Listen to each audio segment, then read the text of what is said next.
Hello and welcome to Growth English Channel, where learning English is fun and easy. I'm Jannie. Hey there, everyone. I'm David, and we are so excited to have you listening with us today.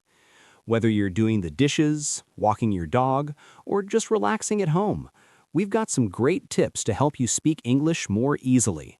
So if you've ever felt nervous about speaking English, today's episode is definitely for you. Oh, yeah, I think we've all been there, right? You know, when you're at a restaurant and the waiter asks, "What would you like to drink?" And you freeze. You know the answer, but your brain starts asking, "Wait, do I say I want or I'd like?" You just freeze and end up pointing at the menu. Oops. Yeah, it's like our brain has a little panic moment, right? Suddenly we start worrying about every word, every tense, every little mistake. But don't worry, it happens to all of us. Exactly. And you're definitely not alone. So today, we're going to talk about how you can stop overthinking and just speak English. You might be wondering, what does that even mean? Speak English without thinking. Well, we'll explain. Let's get started by thinking about a time when you overthought speaking English. Let's say you're in class and your teacher asks you, "What did you do yesterday?" Now you know the answer. You went shopping. Easy, right? But suddenly your brain starts going crazy. Wait, is it I go shopping or I went shopping? Should I say yesterday first or should I put it at the end? David, I know you've had this happen to you. Oh, absolutely. And then by the time you figured it all out, it's too late. Someone else has answered, and you're just sitting there like, I knew the answer. Why didn't I speak? I've been there way too many times, honestly. Yep, and the thing is, overthinking is normal. It's something that happens to all learners. But the trick is, you don't have to be perfect to speak confidently. In fact, if you wait for the perfect moment or the perfect words, you might never speak at all. Exactly. You know, even native English speakers make mistakes. It's true. They forget words, they say and all the time, and no one cares. Here's an example.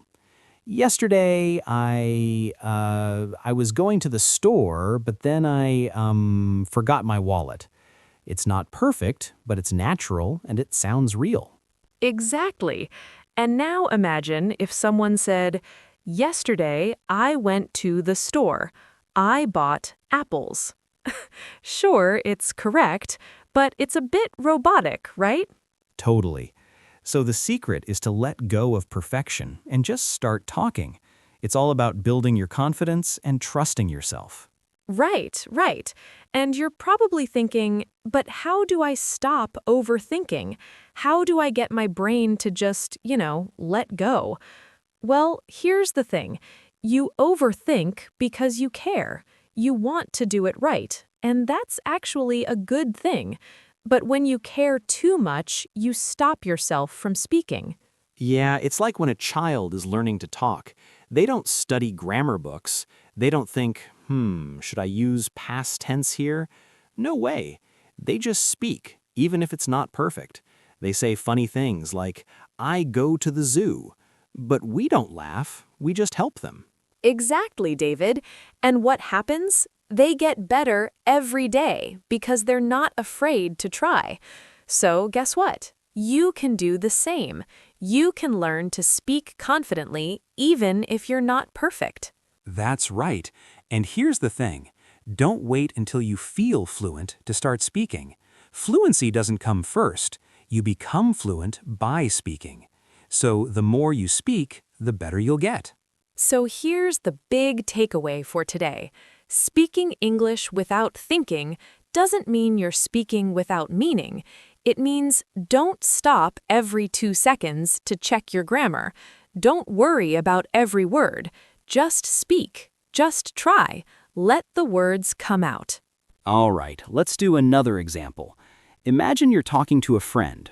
They ask you, what do you like to do on weekends? Now, instead of thinking, is it I like play football or I like to play football? And should I say in weekends or on weekends? Jannie, I know you've been there, overthinking every little thing. Oh, for sure. And you end up not saying anything because you're stuck in that loop of overthinking. But here's what you can do instead. Just say something like, I like play football, and I go to park with my dog. Grins. Exactly. Is it perfect? Nope. But is it clear? Yes. And that's what matters. Your friend will understand you, and that's the goal, to be understood, not to be perfect. And guess what? You can fix your grammar later. The most important part is just speaking, right? Think of it like this. Speaking English is like playing a sport. You can read all the books in the world about football, but until you step onto the field and play, you won't get any better. The same goes for English. You have to open your mouth and speak. Absolutely. And David, I'm sure you've heard people say things like, I'll speak English when I'm fluent. But that's actually the wrong idea. You don't become fluent first. You become fluent by speaking. Exactly. You have to practice. Even if it's not perfect, it's all about the process, not the final result. And here's another thing. It's okay to make mistakes. In fact, making mistakes is part of the journey. When you're learning a language, every mistake is a step forward. You're trying new things, and that's how you improve. And let's be honest, no one's perfect. Exactly. No one expects you to be perfect. And here's something interesting. Native English speakers make mistakes too. They forget words, they pause, they say and all the time. It's all part of speaking naturally, so don't stress about it. Totally. And now let's talk about something that trips up a lot of learners: overthinking. You know, when your brain goes into overdrive and you start worrying about the grammar, the tenses, or even what people will think of your accent, it can be exhausting. Oh, I know.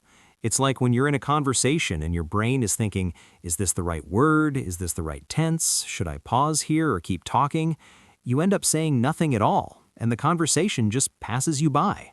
And that's exactly what we want to avoid. Overthinking is the number one thing that keeps you from speaking naturally. So the trick is to stop overthinking and just speak. It doesn't have to be perfect. Just let the words flow. Right? So let's break it down and talk about the first trap that many learners fall into, translating in your head. Ah, this one.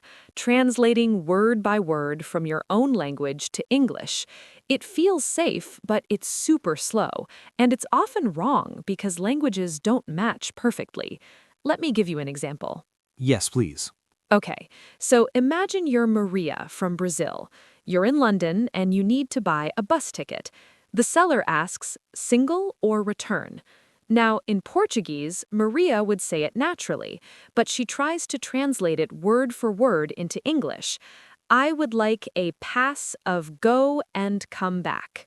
Oh no, that's a mess. Maria must have been sweating at that moment. Exactly. The line behind her grows longer, she's feeling embarrassed, and in the end, she just says, 2 tickets, please, even though she only needs one. But don't worry, Maria, we've all been there. Grinning. We've all been Maria at some point. It's totally normal. But the key is to stop translating. Think directly in English. Right. So how do we stop translating? Well, here's a trick. Look around you right now and start naming things in English. Red cup, green plant, blue sky. Start with simple things. You can also try telling little stories in your head. For example, the boy runs, he is happy, he eats ice cream. Simple, short stories will help you think in English, not in your native language. Exactly. And set little rules for yourself. For just 5 minutes, don't allow yourself to translate. If you forget a word, just pick a simpler one and keep going. Little by little, you'll train your brain to think in English. It's all about building those new paths in your brain. It might be hard at first, but trust me, it gets easier. All right, moving on to the second trap that can hold us back from speaking naturally: grammar obsession. Ah, yes. We all want to sound perfect, right? So we pause, we double-check the grammar in our heads, and suddenly we're frozen mid-sentence. We're too worried about getting it just right. Exactly. And I've seen this happen with so many learners. Let me tell you a story. Picture Ahmed, an engineer from Egypt, meeting new colleagues at a cafe. They ask, "How was your weekend?" And immediately Ahmed's brain goes into overdrive. Is it past simple, past perfect? Should I say I went or I have gone? Oh no, poor Ahmed. He's probably thinking so hard about grammar that he can't even speak. Grinning. Yep. And then he whispers, I have gone to the park. His voice is so small, and his coworkers just smile politely, but the conversation moves on. Ahmed missed his chance to join in. Poor guy. And here's the thing, you don't need perfect grammar to have a good conversation. What's more important is that your friends or coworkers understand you. You're not in a test, you're having a conversation. Exactly. So instead of focusing on the perfect tense, ask yourself, did my friend understand me? Because let's face it, that's what really matters. Yes, and you can use starter frames to make it easier. For example, yesterday I, or next week I will, or I have never. These little frames give your brain some structure so you can just focus on the rest of the sentence. Yes, and when you make small mistakes, celebrate them. Every mistake is a sign that you're trying something new. You just stretched your English muscles. Give yourself a pat on the back. Exactly. I like to think of mistakes as little medals, proof that you're out there speaking, learning, and growing. So don't be afraid of grammar mistakes. Just keep talking. And that brings us to the third trap, fear of judgment. Oh, this one's tough. The worry that people will laugh at your accent or correct you in the middle of a conversation. Yeah, I think we've all been there. You're speaking and suddenly you think, what if they don't understand me? What if I say something funny? What if they make fun of my accent? Nods. I've definitely had those moments. Let me tell you a story. Picture Liang, a university student from China. He's in New York, standing in front of a pizza counter. The worker smiles at him. Liang plans to say, "One slice of pepperoni and one bottle of water, please." But then a thought pops into his head. What if my R sound is wrong? What if they laugh at me? Oh no, poor Liang. What did he do? Well, Liang ends up just pointing at a random slice and nodding quickly. He gets the pizza, but outside he realizes he got spinach pizza, which he hates. He then realizes the worker never even cared about his accent. It was his own fear stopping him from speaking. Shakes his head. That's such a classic case of fear of judgment. We worry so much about what others think, but most of the time, people are just happy to understand us. And honestly, most people will admire your courage to speak another language. Exactly. Think about it. When someone is speaking your language and they make a mistake, you don't laugh at them. You appreciate that they're trying. It's the same thing when we speak English. Yes, and here's a helpful tip. Practice talking to yourself in front of a mirror. Smile at yourself and say, "Nice job, keep going." It sounds a bit silly at first, but it works. It really does. And find people who are kind and patient, like classmates or language buddies, who understand that you're learning. They'll be your cheerleaders, not your critics. Definitely. And remember, most listeners are focused on your message, not your accent. And guess what? Many of them might even think, wow, I wish I could speak another language like that. That's the truth. So, next time you feel nervous about speaking, just remember your message is what matters most. Don't worry about perfection, just focus on communicating and enjoying the conversation. Exactly. Now, let's take everything we've learned and put it into action. We've talked about overthinking, translating, grammar obsession, and fear of judgment. These are all traps that stop us from speaking freely. But don't worry, we have some awesome strategies to help you break free from these traps. And that's what we'll talk about in the next episode. But for now, here's your challenge. The next time you're about to speak, just do it. Don't think too much. Let the words come out. And don't worry if it's perfect. Just speak. Trust yourself and enjoy the conversation. And remember, the more you speak, the better you'll get.